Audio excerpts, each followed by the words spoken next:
एक मोठी बातमी आहे।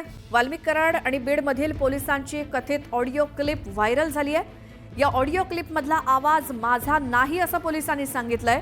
व्हायरल ऑडिओ क्लिपवरती पोलीस निरीक्षक शीतलकुमार बल्लाळ यांनी माहिती दिली। वाल्मिक कराड आणि पोलीस अधिकारी यांच्यातील संभाषणाची ऑडिओ क्लिप ही व्हायरल होतीये। मात्र यावरती शीतलकुमार बल्लाळ यांनी ऑडिओ क्लिपमधला आवाज माझा नाही असं म्हटलेलं आहे।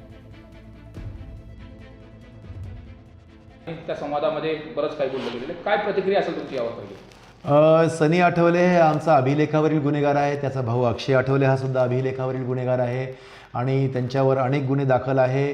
त्याचप्रमाणे सनी आठवले आत्ताच एका मोठ्या खुनी हल्ल्यामध्ये फरार आहे।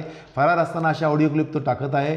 याचं कारण असं आहे की फेक करन्सी गुन्ह्यामध्ये बनावट चलनी नोटा सापडल्या त्या बीडमध्ये, यामध्ये सनी आठवले आणि अक्षय आठवले याचा सहभाग निश्चित होत आहे। त्यांच्याविरुद्ध पुरावा मिळत आहे। त्यामध्ये अटक करू नये, पोलिसांवर दबाव तयार व्हावा यासाठी अशा प्रकारची गोष्ट तो करू शकत असेल, परंतु यामध्ये ही गोष्ट खोटी आहे, ही क्लिप खोटी आहे। अशा प्रकारचा माझा आवाज नाही आणि याच्यामध्ये माहिती तंत्रज्ञान कायद्याखाली आम्ही गुन्हा दाखल करत आहोत।